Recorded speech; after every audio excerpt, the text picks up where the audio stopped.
సనాతన ధర్మాన్ని సపోర్ట్ చేస్తుంది ఎవరు, దానికి అగెన్స్ట్గా వెళ్తుంది ఎవరు క్లియర్గా గమనించండి. రంగరాజన్ స్వామి చిన్నప్పటి నుంచి కూడా అర్చక వ్యవస్థలో సనాతన ధర్మమే ఆయన రక్తం. అక్కడ ఇక్కడ కొన్ని ఇన్సిడెంట్లు సపోర్ట్ చేసింది, అది కూడా సనాతన ధర్మంలో శాంతి నెలకొల్పడానికి చేసినవి ఉంటాయి. ఈయన ఏం చేశాడు? కంప్లీట్ అగెన్స్ట్ కదా ఇది.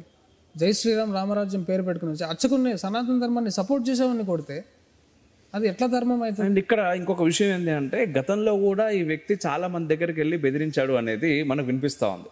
నన్నే కొలాబ్ చేయడానికి ట్రై చేశాడన్న. ఇది ఖచ్చితంగా మాట్లాడాలి. ఎందుకంటే మీరు హైదరాబాద్ నుంచి పూర్తి స్థాయిలో అంటే స్ట్రింగ్ అనే ఆఫీస్ హైదరాబాద్ నుంచి వేరే దగ్గరికి షిఫ్ట్ అవడంలో ఎవరు కారణము ఏంటి? ఎందుకంటే మనం గతంలో ఫస్ట్ పాడ్కాస్ట్ చేసినాం, పాడ్కాస్ట్ లో చాలా విషయాలు మాట్లాడాం మీ పర్సనల్ లైఫ్ కి సంబంధించి. కానీ స్ట్రింగ్ ఛానల్ విషయానికి వచ్చేసరికి కొన్ని విషయాలు మనం మాట్లాడకపోతేనే బాగుంటుంది అనుకున్నాం ఆ రోజుల్లో. ఎందుకంటే మీకు ఉండేటటువంటి థ్రెట్స్ ఆ సమయంలో చాలా ఎక్కువగా ఉండేవి. సో మనం ఎక్కడ ఆఫీస్ ఉంది అనే విషయాన్ని కూడా మనం బహిర్గతం చేయొద్దు అని ఆ రోజు మనం ఇంటర్వ్యూలో కూడా మాట్లాడలేదు. కానీ ఈ రోజు నేను అడగాలనుకుంటున్నాను సీరియస్ గా, ఎందుకంటే స్ట్రింగ్ అనేటటువంటి వ్యవస్థ ఈ రోజుకి కూడా స్ట్రింగ్ వినోద్ ఫలానా విషయం గురించి మాట్లాడితే బాగుంటుంది, స్ట్రింగ్ వినోద్ దీనిపైన స్ట్రింగ్ వినోద్ యొక్క అభిప్రాయం ఏంటి అని చెప్పేసి దేశం మొత్తం కూడా స్టిల్ ఎదురు చూస్తున్నారు. ఒక వ్యక్తి ఒక ఛానల్ డిలీట్ అయిపోయిన తర్వాత దాదాపుగా 2 సంవత్సరాలు అవుతుందా? 1.5 year దాటింది. 1.5 year దాటిన తర్వాత కూడా నార్మల్ గా అయితే ఏదైనా ఒక యూట్యూబ్ ఛానల్, ఎందుకంటే ఎంత కంటెంట్ ఉంది మనకి యూట్యూబ్ లో, విపరీతమైన కంటెంట్ ఉంటుంది. సో వీడు కాకపోతే ఇంకోటి రా అని చెప్పేసి చూస్తారు. అలా అని కాకుండా స్టిల్ ఈ రోజుకి 1.5 సంవత్సరం తర్వాత కూడా స్ట్రింగ్ వినోద్ ఏం మాట్లాడుతున్నాడో తెలుసుకోవాలి అనేటటువంటి జనాలు ఉన్నారు అక్కడ.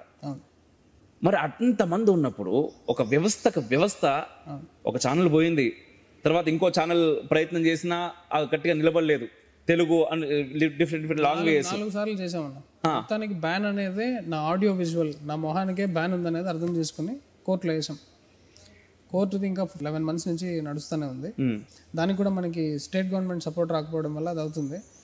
ఇది కాన్స్పిరసీ అనేది పుడుతున్నాయి అన్నమాట.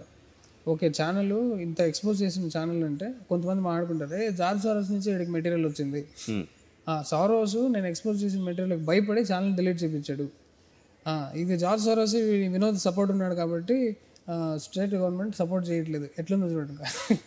గవర్నమెంట్ సపోర్ట్ చేసి ఉంటే, మనకి బీజేపీ వాళ్ళు మనకి సపోర్ట్ చేసి ఉంటే ఇట్లాంటి కాన్స్పిరసీలన్నీ పుట్టుకుంటూ ఉంటాయి. వాళ్ళ చేయరు మనకి. మళ్ళీ మనం ఐటీ సెల్, ఇది ఒక దరిద్రం, మహాదరిద్రం ఇది. బీజేపీ ఐటీ సెల్ అరే అమ్మా జీవితం. నా అప్పుడప్పుడు అనిపిస్తా ఉంటది, ఎవరన్నా బీజేపీ వాళ్ళు ఇట్లా చూసి అరే మన వాళ్ళు అనుకుంటున్నారు కదా, పోనీ వాళ్ళు అనుకోకున్నా సరే కానీ జనాలు అనుకుంటున్నారు కదా, నెలకి ఇన్ని పైసలు ఇస్తే ఈ పేటీ మీరు అన్నట్టుగా ఫోన్ పేలు బిన్ పే ఏం లేకుండా ప్రశాంతంగా ఇంకా ఎక్కువ పని చేస్తాం. వాళ్ళని మనం మార్చలేమన్నా. ఫస్ట్ పాయింట్, స్ట్రింగ్ లో ఏం జరిగిందన్న దానికి వస్తే ఖచ్చితంగా అది కావాలి. ఇది మనం ఫస్ట్ చేసిన వీడియోలో ఉన్న గ్యాప్స్ అన్నిటిని ఫిల్ చేస్తుంది. చాలా మంది కొంతమంది అన్న అతన్ని మాట్లాడినివ్వు అన్న వాళ్ళందరికీ కూడా ఇప్పుడు మాట్లాడుతున్నా వినండి. నన్ను అన్నారు కదా చాలా మంది, వినోదాన్ని మాట్లాడించాను, నన్నువే మాట్లాడినివ్వు కాదు. అప్పుడు అమ్మవారు మనకి వద్దనింది, అది కరెక్ట్గా టైం వచ్చిందన్న. This is the time. స్టార్టింగ్లో ఒక 1-2 monthsలో ఒక వీడియో పెట్టినప్పుడు, ఆ గోత్రం గురించి ఉన్న వీడియో, అది చాలా మంచి హై రికార్డ్స్ ఉండిందన్న. అందరూ కలిసి పనిచేసేవాళ్ళు. మెల్లగా ఆయన పర్సనల్ అజెండా టీం గుర్తు డిస్కస్ చేయడము స్టార్ట్ అయిపోయింది అనమాట. ఆయన పాటకి దానికి జనాలంతా టీం ఆయనతో అట్రాక్ట్ అయ్యేవాళ్ళు. ఆయనతో పాటే ఆయన కూర్చొని ఇంకా క్యాసెట్ వేస్తాడనమాట. ఇంకా నేను కేటీఆర్ అన్న కాల్ చేసి, అన్న సేమ్ క్యాసెట్ వేసిందే వేసి ఏందన్నా ఇది, నా టీంలో ఎడిటర్లు అంతా కూడా పని చేయట్లేదు, టైం అంతా కూడా ఇక్కడికి వెళ్ళిపోతుంది, మెంటలీ కూడా వాళ్ళు స్ట్రింగ్ అనేది పోగొట్టుకుంటున్నారన్న. ఒకసారి ఒక ఇన్సిడెంట్ జరిగింది, అది నేను భాస్కర్ కిలియానతో చెప్పాను. అక్కడ యాక్చువల్గా వ్యతిరేకత చాలా ఎక్కువ స్టార్ట్ అయిపోయింది. గోరక్షకులు కొంతమంది ఉండేవాళ్ళు టీంలో, ఎడిటింగ్ నేర్చుకుందాం అనేవాళ్ళు. యాక్చువల్గా వాళ్ళు పర్సనల్ అజెండాకి పనిచేస్తున్నారని మనకు తెలియదు. వాళ్ళు ఛానల్స్ గ్రో చేసుకుని వాళ్ళు వీడియోలు పెట్టుకుంటున్నారు. ఒకసారి గోరక్ష టైం వస్తే నేను పంపించేవాడిని. వాళ్ళ యాక్టివిటీ ఫ్రీగా పంపిస్తే మన గోరక్షకు సపోర్ట్ చేసినట్ట అగేన్స్ట్గా పోయినట్ట.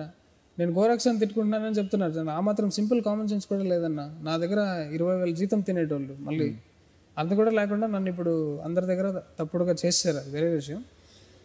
బయటికి వెళ్ళి ఇట్లా బండి పట్టుకున్నాము, ఒక పోలీసులు పట్టుకుంటున్నారన్న, నన్ను కాపాడు అనే కాల్ నాకు వస్తే అర్ధరాత్రి 11కి, అరే నా మొహానికి నేను ఏ పోలీస్ తెలుసురా నాకు, తెలంగాణలో నువ్వు కదరా, తెలంగాణలో ఉన్న వాళ్ళు కదరా అడగాలి, నేను ఎక్కడి నుంచి వచ్చాను, నేను ఇక్కడే టెంపరీ, నాకంత కాంటాక్ట్స్ లేవన్నా, నేను దీంట్లో సహాయం చేయలేను అని చెప్తే నెక్స్ట్ వెంటనే రాఘవరెడ్డి అన్న కాల్ చేశారు. అక్కడి నుంచి సపోర్ట్ వచ్చింది. ఆ తర్వాత రెండో వీడియో పెట్టాం. వాళ్ళు వచ్చి ఇట్లా గోవిందుడు గోపాలుడు ఇట్లా గోవుల్ని కాపాడాలి అని చెప్పి అదొక మాట ఉంటుంది ఆ వీడియో. ఆయన సపోర్ట్ రాగానే ఇక్కడ సైకలాజికలీ అసలు వినోద్ ధర్మానికి ఏం చేస్తున్నాడు, గ్రౌండ్లో దిగి పని చేయట్లే, గ్రౌండ్లో దిగి చేస్తుంది ఈయన. వాన్ సైడ్ పోదాం, రాఘవరెడ్డి సైడ్ పోయారు అందరు.